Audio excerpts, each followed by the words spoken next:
Today we're going to build on our 2-octave C major scale by adding rhythmic variation to help to build up greater facility and technique. Basically what we're going to do is we're going to take the 2-octave scale that you've already learned and introduce different rhythmic variations in order to help develop greater facility and speed. So, dig out your metronome. It's essential for this exercise that you either have a physical metronome, a metronome app on your phone or tablet, or even online there are free metronome apps that you can use. I have mine set at quarter note equals 60. This is a nice starting tempo, especially for rhythmic exercise. So, the first thing that we're going to do is play quarter notes. We're just going to play one note per beat, and we're going to try and get each note on that click.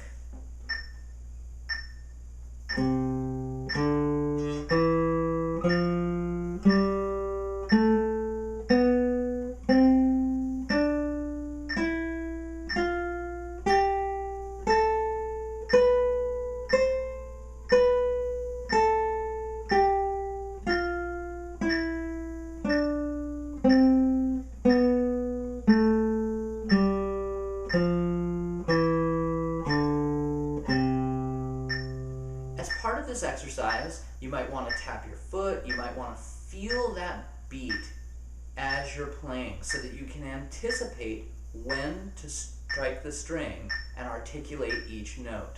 Your goal should be to play on each beat and to connect the notes. A lot of times at first, players will lift each note. They'll do this.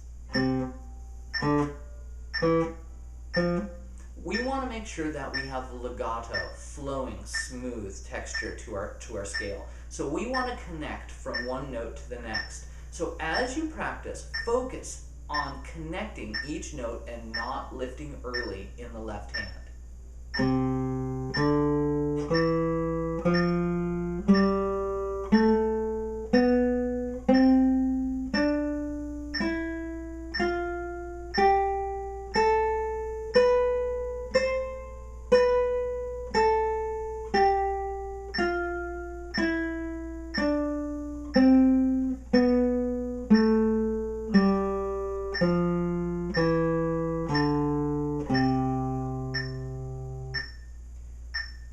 You may want to pause the video at this point and practice using your metronome at 60 beats per minute, doing just quarter notes.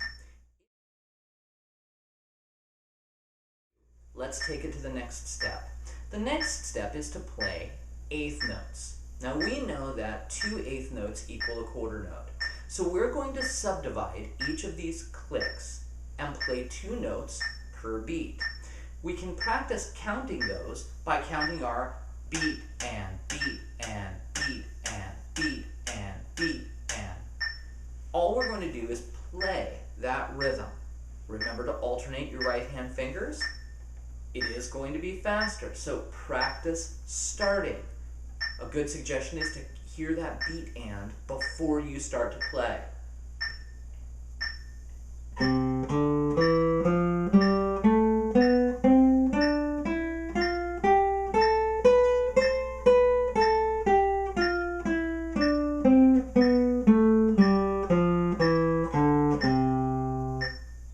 Again, connect each note in the left hand. Don't lift fingers. In the right hand, I'm always alternating back and forth between I and M. You may want to be very conscious on the descent of the scale that you're not doubling fingers. If you are, it makes going faster difficult. The next rhythm is triplets. And again, you may wish to pause the video right now and practice using quarter notes and eighth notes. For triplets, we're going to play 3 notes per beat. The first thing I would do is practice counting your triplets. Triplet, triplet, triplet, triplet, 1, 2, 3, 1, 2, 3, 1, 2, 3, 1. Now, this scale, in order for it to equal so that we end on a strong beat, we have to add 2 notes at the end. We normally descend and stop on C. We're going to add a B below C and back to C, which will allow us to end on the beat. So it'll sound like this. And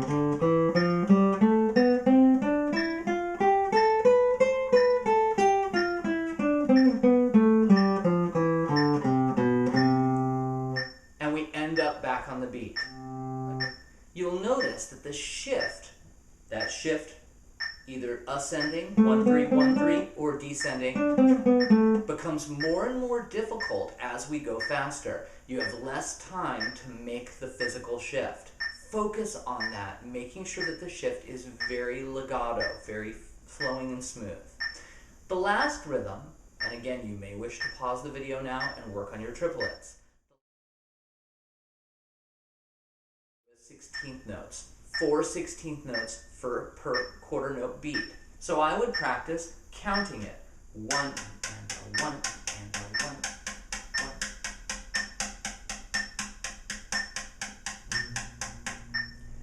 1. Now, the scale will sound like this. There are no added notes. You run it just as you did your quarters and eighth notes.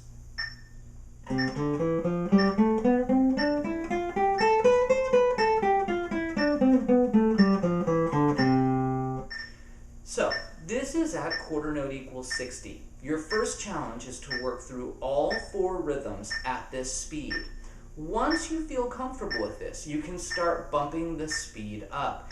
You can play a game where you go up by 5s, so you do it at 65 or 70 or 75 or whatever. It's a great exercise. Juniors and seniors at the university level are expected to be able to play this scale about 120 beats per minute. So that would be 16th notes at 120 beats per minute.